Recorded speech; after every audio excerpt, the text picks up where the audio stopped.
Hey everybody, Yogurt here with more Forbidden West content. Looks like IGN did several minutes of hands-on gameplay preview and they put it up and we're gonna watch it and you're gonna see me react to it because I'm excited about it. Let's do it.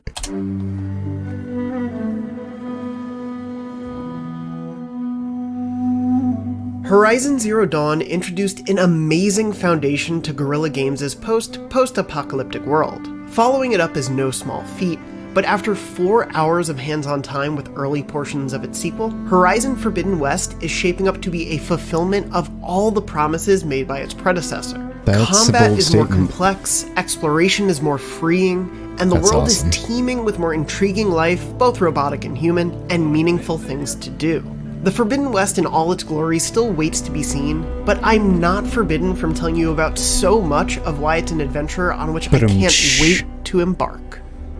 Everything looks really amazing. I mean, I know it's a stream quality and everything, but everything looks amazing. My time with Forbidden West didn't start exactly where Aloy's journey begins in the sequel, but rather a little into her quest to find new answers and maybe save humanity along the way. It's been 6 months since the events of Horizon Zero Dawn.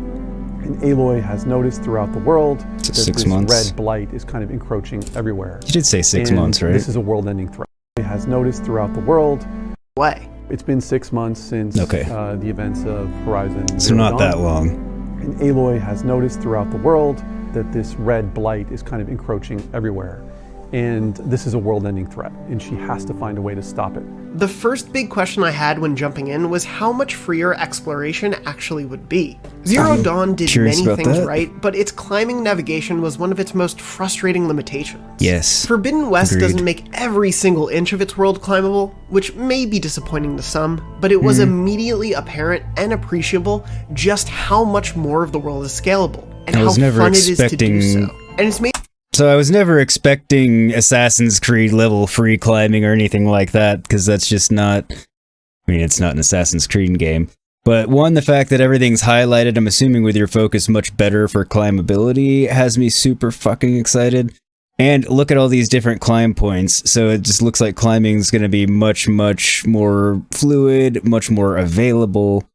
And just much easier. It's not going to be difficult as shit to find out, where do I climb up to get up on top of this ridge to do the thing that I need to do, and spend 10 minutes looking for it. I love Horizon Zero Dawn, but that's probably my biggest complaint, or had been my biggest complaint, was just the climbing and it being sometimes cumbersome pain in the dick. So, super excited about that. More of the world is scalable, and how fun it is to do so. And it's made better by an improved focus. A quick click of R3 causes a pulse scan around Aloy, revealing resources to pick up, as well as, more importantly, highlighting climbable parts of the world. Another nice addition is the Pullcaster, a fancy sort of grappling hook that lets the player pull Aloy to harder to reach or further points. It's even something that can be used in conjunction with the Shield Wing, a glider Aloy obtained near the end of my demo. Nice! Launching off a point, letting Aloy soar through the skies, and pull-casting to an interesting spot on a nearby cliff face creates a real degree of freedom missing in Zero Dawn's movement. That would be incredible. I see where they're going with that, and that's exciting as fuck. Built to ensure that everything you do has more worthwhile and varied rewards. Deeper Settlements is a core part of Forbidden West, and if my time in Chainscrape, the first one I came across, is any indication, there will be a lot for players to find, discover, and lose hours to play. We really wanted so much more detail. We really wanted to kind of listen to the fans and listen to our reviewers, and also based on our own internal feedback. And so there was a whole set of things we wanted to do with settlements, including general sense of them being more lifelike. Yeah, they really did that. I mean, it's just more... So Meridian and, let's see, Mother's Heart, Mother's Watch, there weren't that many towns of size to go into. They were all just little settlements. But even still, like, they were 3D, and Meridian was huge, but I mean, this is more 3D-ish, almost 4D-ish. I don't know how to say it, and I feel like I'm sounding like a moron trying to explain what I'm trying to say. But yeah, it's just, the city's definitely, it seems more immersive. It's not just bigger. But it seems like you can get into more of it, and you could see her going to a stall there and everything. Super cool, yeah. Better animations, better schedules for the NPCs, and also audio. We really wanted to improve the sort of crowd audio in the sense that when you go into any given place in a settlement, it has its own kind of audio personality.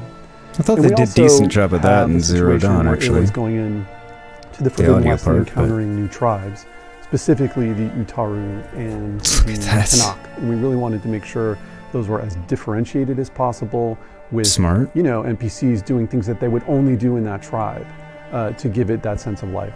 The center point of the town, a busy brewery, had so many cute little bespoke animations of characters sharing a pint, laughing at stories being told, and more. But settlements aren't going to be just full of NPCs you can't interact with. There seem to be more side quests, and worthwhile ones at that. There is also a wider swath of side objectives I encountered in and out of town, like melee fight pits, environmental puzzles, and even more, like an in-universe board game called Machine Strike that I'm already setting aside a dozen or so hours to lose playing it. And all of these objectives don't feel like one of any open world's biggest potential problems: filler. Instead, narrative director Ben McCaw explained how everything is built with more and better rewards in mind, whether they be new equipment, outfits, weapons, or key pieces of lore. It's great to have a huge open world, but if all of the activities in it feel kind of tacked on or not related, or not essential, that's not a great feeling. We wanted to make sure that there's a certain path through this game where if players want to experience the main quest and kind of get to the end of the story as quickly as possible, that they more can do complex that. And in a good way. There's definitely a progression through this game that's really focused on combat. But if there is going to be an activity in the world, a board game, a melee pit, that tattooing was even impressive. a camp or outpost associated with Regala's rebels, or there are other examples. So that was a ton of different large areas that it was showing. So this, it looks like it's much, much bigger than Zero Dawn. And not just in size and scale of the map, and also the more immersive version of settlements, but more of them and more larger settlements. Look, they just showed a lot of different unique areas that are substantial in size, seemingly. Also, it all looks gorgeous. Plus 2 new tribes to encounter, that's awesome. Yes, okay. I'm excited. Things that return from the previous game, they all need to feel part of the world. They all need to be part of the story. I enjoyed much of Zero Dawn's ensemble, but I kind of fell in love with almost every character, new and old, big and small, in Forbidden West. Aloy has been endearing from minute one, but Ashley Birch plays her with such a charming determination that is as enjoyable to watch in action as she defies bureaucrats unwilling to take action to get things done, as it is painful to see keep her at arm's length from close friends like Erend and Petra, who care so deeply for her. I'm asking nicely. Arrest her! I'd like to see you try. So what we wanted to do with Aloy in Forbidden West is just put her under as much pressure as possible. And so obviously she has the pressure of trying to resolve the blight, which is a world-ending threat, and she has all the other pressures of fighting. That's such a cool picture right there. Machines and just trying to survive in this world. But she also has this other pressure of trying to live up to the example of her genetic mother, Elizabeth Sobek. Which is probably one of the greatest people in history and someone who literally almost single-handedly saved the world. That's a very, very high bar for Aloy to live up to, and it affects her interactions with other people. It's also important to remember that this is someone who grew up an outcast and only just started to interact with the world as a whole in the previous more game. than one And while this opening section teased some of the new tribes Aloy will interact with in the West, it also heralded the arrival of her new enemy, Regala. And what an introduction it is. Lancers! This seems like an introduction, alright. Played with such power by Angela Bassett, Regala is immediately positioned as a force to be reckoned with, and it only appears to scratch the surface of her power. Aloy's companions offer different interactions that Sorry, I have to go back and look at something. So I just love how detailed they get, and they did this in Zero Dawn too, but things like having chain drives that resemble chainsaws, and just they show you the moving mechanized parts, and they're not just like, oh, it's futuristic and it's a machine so it does it.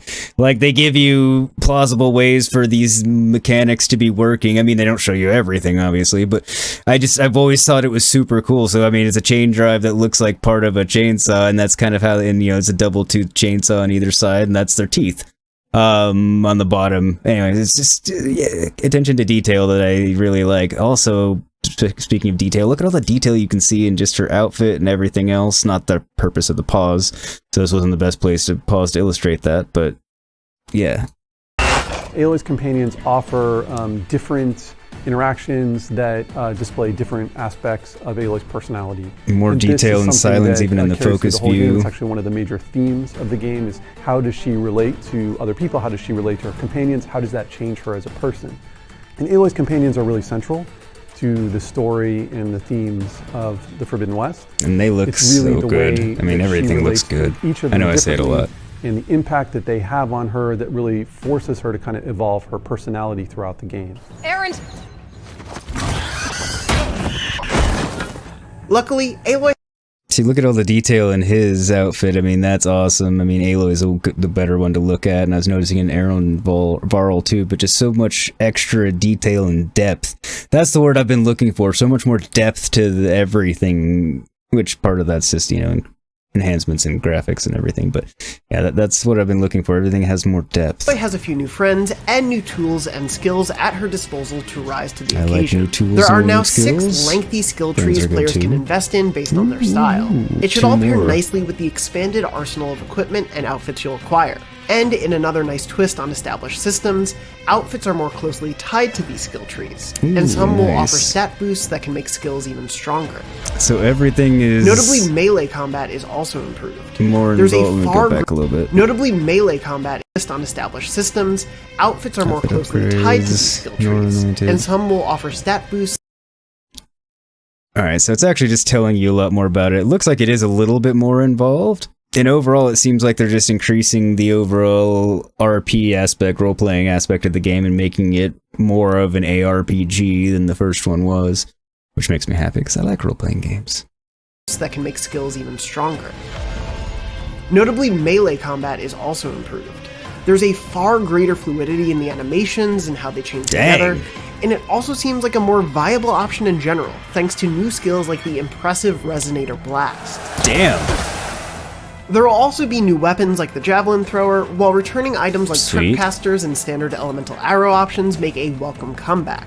But there's now a wider amount of those elements as well, including acid arrows that can be deployed with a precise strike to use acid-bearing machines' own toxicity against them. That makes sense. Machines, of course, are a major part of the attraction of Horizon all kinds World, of new machines. And at least so far, Forbidden West is still like capturing that mix of wonder, awe, and trepidation that comes with meeting these creatures. Jesus. There's a nice blend of new and returning machine types, like the acidic bristlebacks, returning scrappers and chargers, and even something new like the burrower.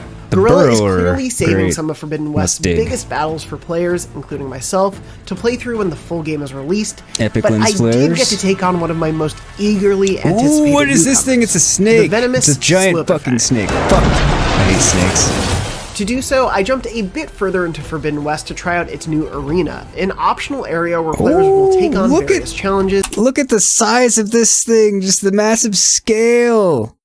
And it looks insane, but this thing's huge! Needing to finish them under a certain time limit to earn medals that unlock some of the sequel's best equipment. The Slitherfang, with its whole new suite of devastating attacks, is a prime example of the ingenuity Guerrilla displays with Horizon's combat. Coupled with all the new weapons and skills, which I admittedly was still just getting the hang of, which is defeating the Slitherfang in time was immensely gratifying in the way taking down Zero Dawn's biggest foes was. But with new tricks for both Aloy and foes, these fights are a fresh joy to discover as I worked out the best way to succeed, or at least survive. I played this particular battle in Forbidden West's frame rate mode, though I switched between the favoring resolution and performance options throughout, and found both worthy of my time. That's good to know. Playing on PS5, Forbidden West World is a sight to behold, from stunning vistas with lengthy views to the enhanced level and amount of detail in a settlement like Chainscrape, to smoother animations both in and out of combat. Wow. Look at that. Just look at all of that. The detail and the distance. Forbidden West is frequently dazzling. Appreciably, whereas Zero Dawn's conversations usually involve tight shots on two characters talking, almost every conversation I had in Forbidden West saw the camera pulled back more and let characters be more uniquely animated in their movements and facial expressions. It's got balloon pants. There was something worth looking at in this dump. She's hitting on her again. Thankfully, we're only under a month Wonder away if from that getting to see optional all of this play out there in this full, time. and my time with Horizon Forbidden West has me more assured than ever that Guerrilla Can't wait has for this really hang glider refined thing. and evolved the Horizon Just look at all experience that. with Forbidden West. There It's so is amazing. an enormous amount of story and territory and combat to be had. But the slice that we did give you is really near the beginning of Aloy's journey, near the beginning of her sojourn into the Forbidden West, and also just the very beginning of her evolution as a character. It's an easy comparison to make, but often an apt one. The leap here feels like it could be that jump from Clothes look Assassin's far Creed more 1 real. to Assassin's Creed 2, which is saying something considering how solid Zero Dawn already was. Yeah. But nearly every misgiving I had about the original seems to have been thought through. And then some. That's good to Aloy's new hear. journey seems more robust didn't have and rewarding many. than I expected, while Climbing retaining was the the biggest wonder thing. and That was awe cool that as its predecessor shit. delivered on. I still don't know quite what Guessing the that was a Forbidden West Terror itself Blaster? will hold, but after my hands-on, I've never been more excited to find out. For more, be sure to check out our podcast Beyond kinds conversation of about different even more machines. details from our hands-on time with Forbidden West. And if you're interested in hearing about more Actually, no, PlayStation that might be a exclusives, scrapper again. be sure to check out our Art Just of the a Level on updated- Uncharted 4's greatest chase sequence. And for everything else in the world of PlayStation, you're already in the right place. IGN.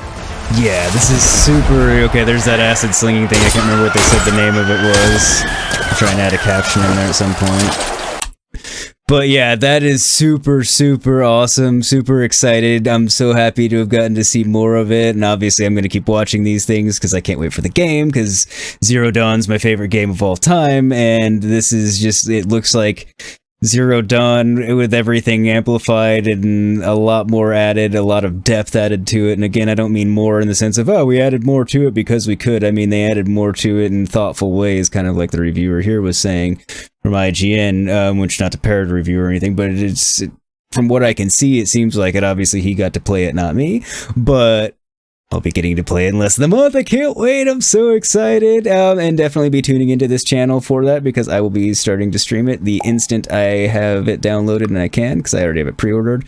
So if that's midnight, whatever it be, I'll have it. You'll see me playing it, and I will be playing the shit out of it because I cannot wait. So definitely watch my channel for that. If you haven't already, do subscribe and hit that bell icon.